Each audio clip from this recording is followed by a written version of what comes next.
For all his dash and dash, William Shakespeare remains a dash figure. So here his means William Shakespeare. We are using the pronoun for the person William Shakespeare. And grammar says after, if you have a blank after possessive pronoun, that is his, her, mine, yours, there should be a noun coming after. So for all William Shakespeare's something, his means William Shakespeare. So what it can be dash and dash, two nouns: renown, fame, reputation, eminence.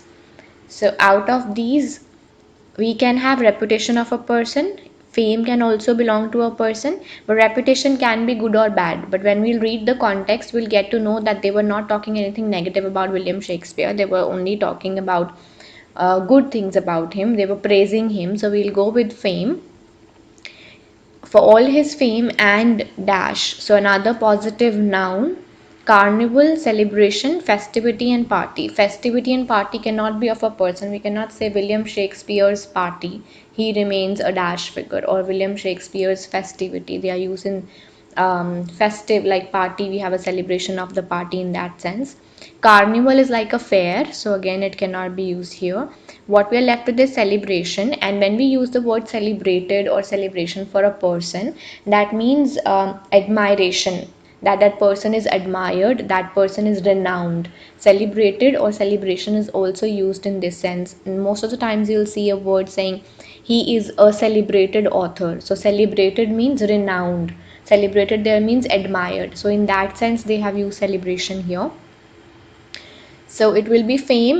We also had one other option saying eminence. So eminence won't come because fame includes all of those things. Eminent personality is just used for a person who is very renowned in his field.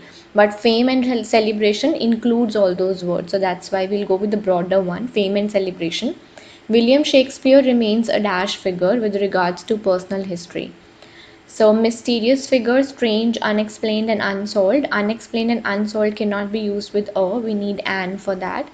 Out of mysterious and strange, something which is more negative is strange, but mysterious is just like we don't know much about his personal life. So in that sense we can say mysterious. We don't want to go negative on, so we'll say mysterious.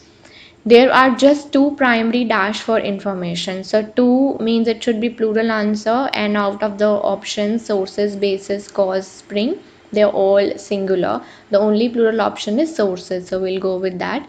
For information on the bard, his works and various legal and church documents that have survived from Elizabethan times.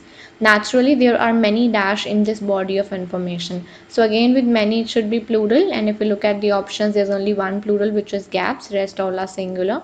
So we'll go with that. There are many gaps in this body of information.